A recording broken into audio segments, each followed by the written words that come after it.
Welcome back to my channel civil achiever. आज हम बात करेंगे एसएससी, सीटेट, रेलवे और बीपीएससी में आए कुछ ऐसे प्रश्नों की जो आने वाले सभी एग्जाम के लिए इम्पोर्टेंट है, या चाहे आप किसी भी क्लास के हों या किसी भी कॉम्पिटिटिव तैयारी कर रहे हो। इस वीडियो को जरूर देखें और चैनल को लाइक, सब्सक्राइब और शेयर जरूर करें, तभी इस मोटिवेशन से हम आगे वीडियो बना पाएंगे। तो हमारा पहला सवाल है, गोलकोंडा जिला किला किसने बनवाया? यानी गोलकोंडा का किला किसने बनवाया था? हमारे ऑप्शंस हैं, ऑप्शन 1 चालुक्य राजवंश, ऑप्शन 2 काकतीय राजवंश, ऑप्शन 3 पल्लव राजवंश या ऑप्शन 4 चोल राजवंश। तो गाइस इसका सही जवाब होगा ऑप्शन 2 काकतीय राजवंश। यानी काकतीय राजवंश ने 13वीं शताब्दी में गोलकोंडा के किले को बनवाया था। तो ये सवाल इस विभिन्न एग्जाम जैसे सीटेट, रेलवे, एसएससी वगैरह में आया हुआ है, तो इसको ध्यान रखें कि गोलकोंडा किला किसने बनवाया था। तो ऑप्शन 2 काकतीय वंश ने बनवाया था। बढ़ते हैं गाइस अगले सवाल की ओर। अष्टप्रधान का गठन किसने किया था? तो ये बहुत फेमस क्वेश्चन है। पहला, ए चंद्रगुप्त ने, बी अशोक ने, सी हर्षवर्धन ने या डी शिवाजी ने।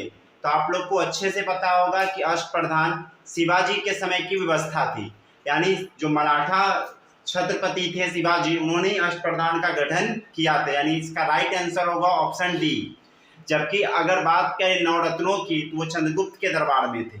बढ़ते हैं अगले क्वेश्चन की ओर। अगला का निर्माण किस सुल्तान ने करवाया था? यह क्वेश्चन बीपीएससी प्रीवियस ईयर का है, तो इसको आप ध्यान से देखें कि अलाई दरवाजा का निर्माण किसने करवाया था।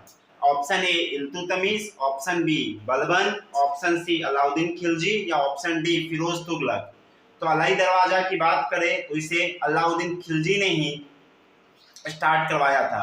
यानी याद रखिए कि अलाई दरवाजा किसने बनवाया? तो अलाउद्दीन खिलजी ने। और वो किस वंश के थे? तो वो खिलजी वंश के थे। और खिलजी वंश के संस्थापक की बात करें तो इसके संस्थापक थे जलालुद्दीन खिलजी। बढ़ते हैं हम लोग अगले प्रश्न की ओर। भारतीय पुनर्जागरण आंदोलन के पिता कौन थे? ए बाल गंगाधर तिलक, बी दयानंद सरस्वती, सी श्रद्धानंद या डी राजा राम मोहन राय। तो आपको ये बताना है कि भारत में पुनर्जागरण यानी जो आंदोलन हुए भारत में, चाहे वो भक्ति आंदोलन हो, सामाजिक सुधार आंदोलन हो, उसके पिता कौन थे? तो हमारा राइट जवाब जाता है दयानंद सरस्वती, यानी ऑप्शन नंबर बी। बिल्कुल नहीं, इसका सही जवाब होगा ऑप्शन डी राजा राम मोहन राय। यानी भारतीय पुनर्जागरण आंदोलन के जो पिता हैं वो राजा राम मोहन राय को कहा जाता है। और एक्स्ट्रा की बात करें तो राजा राम मोहन राय ने 1828 में ब्रह्म समाज की स्थापना की थी। इसके अलावा ये पहले समाज सुधारक थे जिनकी मृत्यु भारत के बाहर ब्रिटेन में हुई थी, यानी विदेशों में मृत्यु हुई थी। बढ़ते हैं गाइज अगले क्वेश्चन की ओर। लेकिन थोड़ा सा आप जान लें कि दयानंद सरस्वती ने आर्य समाज की स्थापना 1875 में मुंबई में की थी और इन्होंने ही नारा दिया था वेदों की ओर लौटो, जबकि इनके प्रसिद्ध पुस्तक का नाम है सत्यार्थ प्रकाश। बढ़ते हैं गाइज अगले सवाल की ओर। किसने 1873 में सत्य शोधक समाज की स्थापना की? ए गोपाल कृष्ण गोखले, बी ज्योतिबा फूले, सी शिवनाथ शास्त्री या डी कोई नहीं। तो आपको पता होगा कि 1873 में सत्य शोधक समाज की स्थापना बी यानी ज्योतिबा फूले ने की थी। इसको आप याद रखें। बढ़ते हैं अगले सवाल की ओर।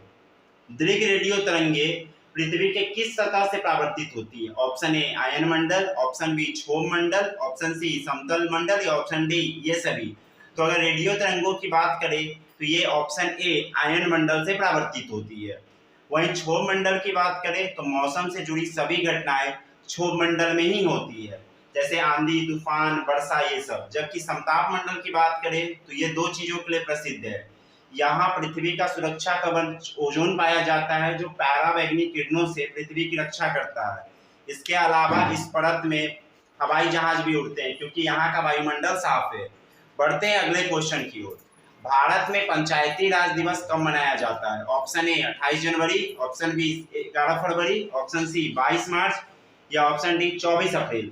तो बात करें पंचायती राज की तो भारत में पंचायती राज ऑप्शन डी 24 अप्रैल को मनाया जाता है। वहीं पंचायती राज संस्था की बात करें तो इसकी सिफारिश सबसे पहले बलवंत राय मेहता ने की थी, जो त्रिस्तरीय व्यवस्था थी। पहली बार पंचायती राज की स्थापना राजस्थान के पानी पंचायत में हुई थी। बढ़ते अगले प्रश्न की ओर। निम्नलिखित में से कौन ग्रीन हाउस गैस है? ऑप्शन ए carbon dioxide, option 2 methane, option 3 जलवाष्प या ऑप्शन डी सभी। तो आप लोगों को पता होगा कि ये सभी ग्रीन हाउस गैसें हैं, यानी कार्बन डाइऑक्साइड, मीथेन, जलवाष्प, सभी ये सभी ग्रीन हाउस गैसें हैं।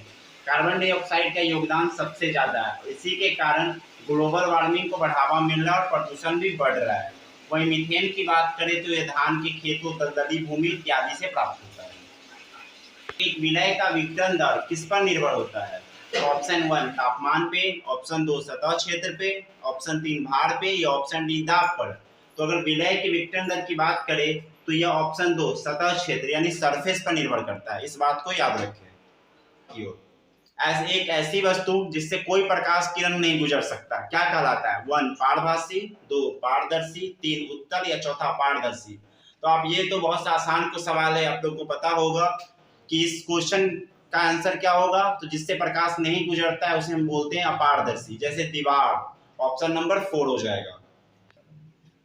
बोलना स्टार्ट। इनमें से कौन अदिश राशि है? तो सबसे पहले आप जाने अदिश राशि क्या होती है।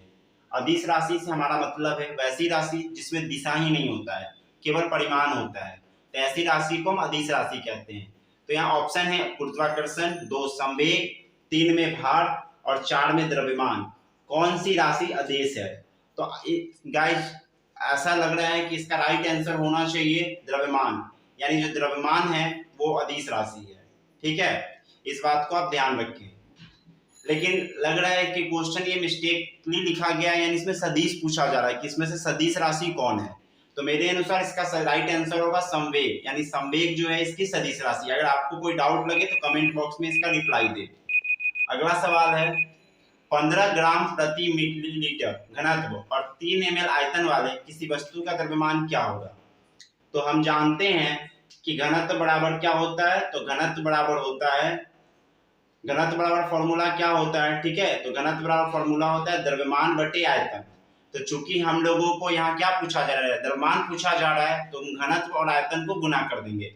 यानी हमारा घनत्व 15 ग्राम मिलीलीटर है और आयतन 3 है, तो द्रव्यमान क्या हो जाएगा? तो घनत्व गुने आयतन यानी 15 गुने 3 यानी 45। यानी इसका राइट जवाब होगा कि द्रव्यमान कितना होगा? तो 15 ग्राम होगा।